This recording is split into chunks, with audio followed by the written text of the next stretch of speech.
GOP floats condemning Charlottesville violence.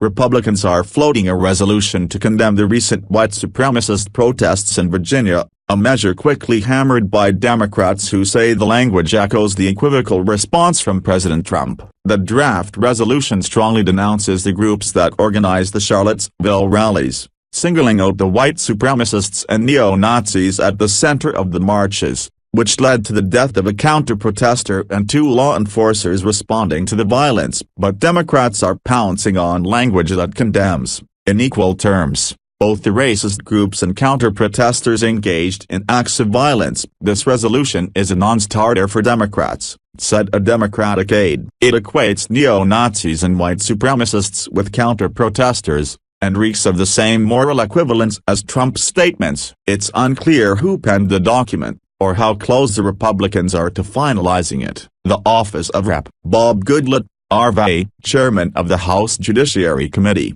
declined to comment. Speaker Paul Ryan's, RWIS, office did not respond to questions this week. Trump's ambiguous response to the Charlottesville rallies was denounced by lawmakers from both sides of the aisle. The president, in a delayed statement, condemned the Ku Klux Klan and neo-Nazis, but he also praised the very fine people who marched beside those groups to protest the city's decision to remove a statue of the Confederate Gen. Robert E. Lee. In a fiery speech on Tuesday in Phoenix, Trump defended his response and blamed the media for fueling the controversy. Those who cause violence in its name are criminals and thugs, including the KKK, neo-Nazis, white supremacists and other hate groups that are repugnant to everything we hold true as Americans, he said in Arizona. Now let me ask you, can it be any better than that? In all fairness, Democrats, unconvinced, have launched a multi-pronged campaign to highlight the episode. They're calling for hearings into the threat of white supremacist groups,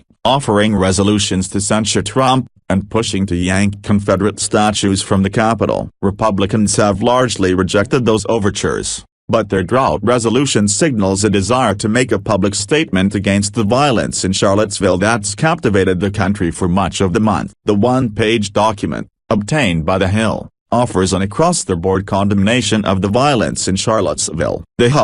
The document reads, strongly condemns racism, intimidation, and violence by all groups, regardless of their political affiliation or political motivation, that engage in such conduct, including the recent violence committed by the Ku Klux Klan, neo-Nazis, and others in Charlottesville, Virginia. The resolution urges that all perpetrators of the violence be held accountable and brought to justice, while emphasizing the constitutional right of groups to express free speech and peaceful assembly. It also pays tribute to Heather Heyer, who was killed after a car was driven into the counter-protesters, a victim of politically motivated violence. The document reads, and to Jay Cullen and Burke Bates, the Virginia State Police officers killed in a helicopter crash. They lost their lives in the line of duty protecting nonviolent freedom of expression. The document reads,